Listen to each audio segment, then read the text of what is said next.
What is going on, guys? In today's video I will show you the best weapons tier list and where wins meet. So I've been spending way too many late nights testing different combos, and finally I've put together a complete weapon tier list for both PvE and PvP, based entirely on the current Chinese server data and the previous beta tests. Also, a quick disclaimer, everything here is based on the data and testing from the China servers. Also, I'm only listing the viable and the top performing weapon combos. There are hundreds of possible pairings, but I've narrowed it down to the ones that you can actually see in the high level play. Also, if you're interested in buying other PC or console games with 50 or 70% discount, then check out Instant Gaming. For example, I want to buy Elden Ring, so we just click on Add to Cart, then click Pay, then input our details and pay. After payment is complete, we will receive activation key, then copy and paste the key in, and it's that simple. So what are you waiting for? Click my link in the description and check out Instant Gaming for yourself.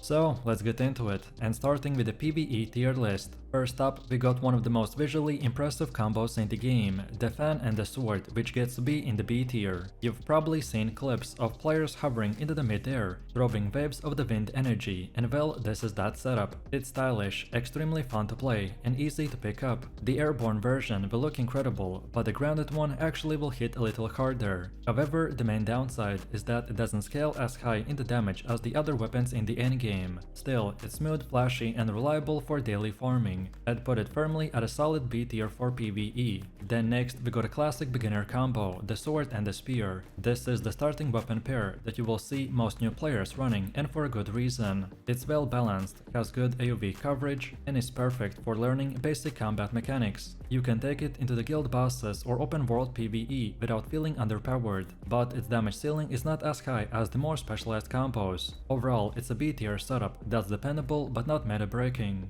Now here's one that probably won't show up on the global servers right away. The DPS glaive and the longsword combo was introduced later in the China version. It's a simple but flashy set that feels great in the right player hands, but doesn't do much that other weapons don't already do better. It's good for early farming or experimentation, but long term it falls behind. I'd place it in the B tier for now, as it's fun but not optimal. Then now we are getting into the strong stuff, and this is known as the double 9 combo, aka the sword and spear combo. The recent buffs pushed its damage potential through the roof, but it comes with a big learning curve. You will need to master timing, spacing, and animation cancels to make it work. It's a combo that rewards skill, so it's one of those that the more you practice, the stronger it feels. I place it easily in the A tier, and arguably even S tier, in the hands of a veteran player. Next we got the umbrella and the rope dart. Lately, umbrella builds have been everywhere. I joined several world boss runs in the past month, and 6 out of 10 players were rocking the umbrella, and that's how popular they are right now. The new DPS version that pairs with the rope dart has fantastic mid-range coverage, quick mobility, and great crowd control. The only reason it's not higher because it does not benefit much from the latest patch. Still, its performance and ease of use will make it at A tier for PvE, especially if you like quick and acrobatic playstyles. And now finally we've come to the S tier, and this is where things start to get wild. The dual blades and the rope dart combo is currently one of the top DPS setups across the entire Chinese meta. It's aggressive, lightning fast, and incredibly satisfying to play once you nail the rhythm. You can think of it as the assassin archetype of the where winds meet. It got high burst, high mobility, and a lot of risk-reward gameplay. Mistime your combos and you will get punished, but execute perfectly and you will melt bosses faster than anything else in the game.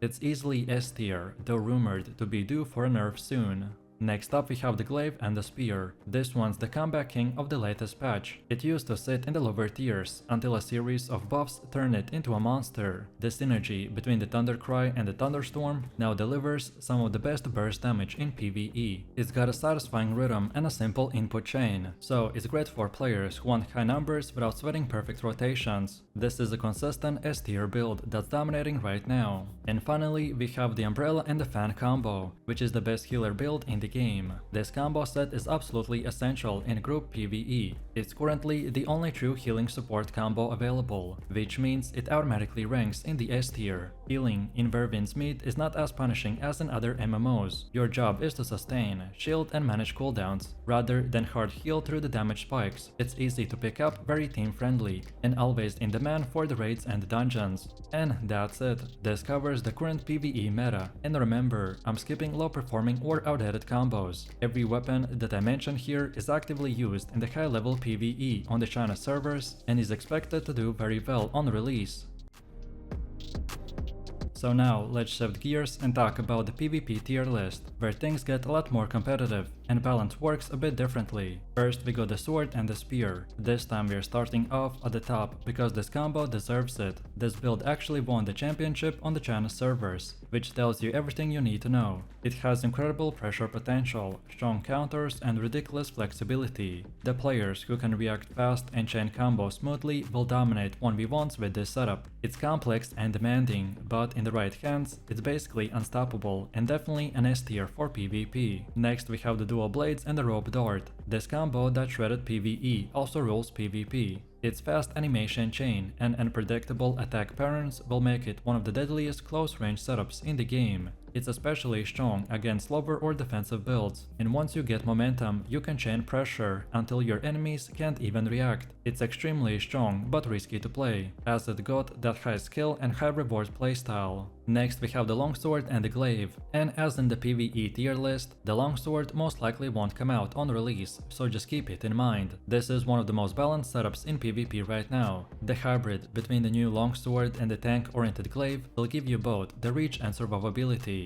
It's great for trading blows, holding space and punishing mistakes. You don't get crazy burst damage, but you do get consistent control and good counter options. If you want reliable and no gimmick build, then this is your pick. Next in the A tier, we have the Fan and Umbrella. And here's one for all the ranged players. This combo excels at zoning, so keeping your enemies at mid to long range, while pushing them with the fast projectiles and tricky dodges. At lower PvP ranks it feels overpowered, because you can simply kite targets who don't understand the spacing yet, but at high level play it demands precise timing, so keep your rhythm. Still, it's one of the most fun and distinctive combos in the game. Next we got the spear and the sword. Even in PvP, the starter combo holds up. It's simple, consistent and very forgiving. The mix of melee range and the quick dashes will give you excellent control in 1v1s. It's especially effective against slower builds, so dash in, strike, back out and repeat. When paired with a bow for additional range harassment, it becomes borderline unfair in the open world PvP. I place it in the lower end of the A tier, but still strong and reliable. Next we move into the B tier. The dual blades and the spear combo once got a great burst, but after animation cancel adjustments, it lost some of the explosive potential. It's still fun, still playable, but can't keep up with the faster meta weapons. It's best suited for players who like aggressive 1v1s, but don't mind being little outpaced. Next we have Longsword and a Glaive. This one is a bit clanky. It hits hard and looks fantastic in motion, but the input delay and the limited combo transitions will keep it from rising higher. It's more of a style build than a practical one. It's good for casual PvP, but not in competitive ranks, so I put it in the lower B tier. And finally, we've come to the C tier, and the sword and dual blades combo will struggle in the current meta. It's too slow to keep up with the fast weapons, and too fragile to outlast the tank builds. It's playable but not efficient. And for the last combo, we got the umbrella and the rope darts. People love experimenting with this one. So, inconsistent hit detection, weird range and low overall DPS. It's a meme build more than a serious option. This healer build is great in PvE, but in 1v1s, let's just say it's not ideal. You can win if your enemies underestimate you, but generally, it's no good for ranked.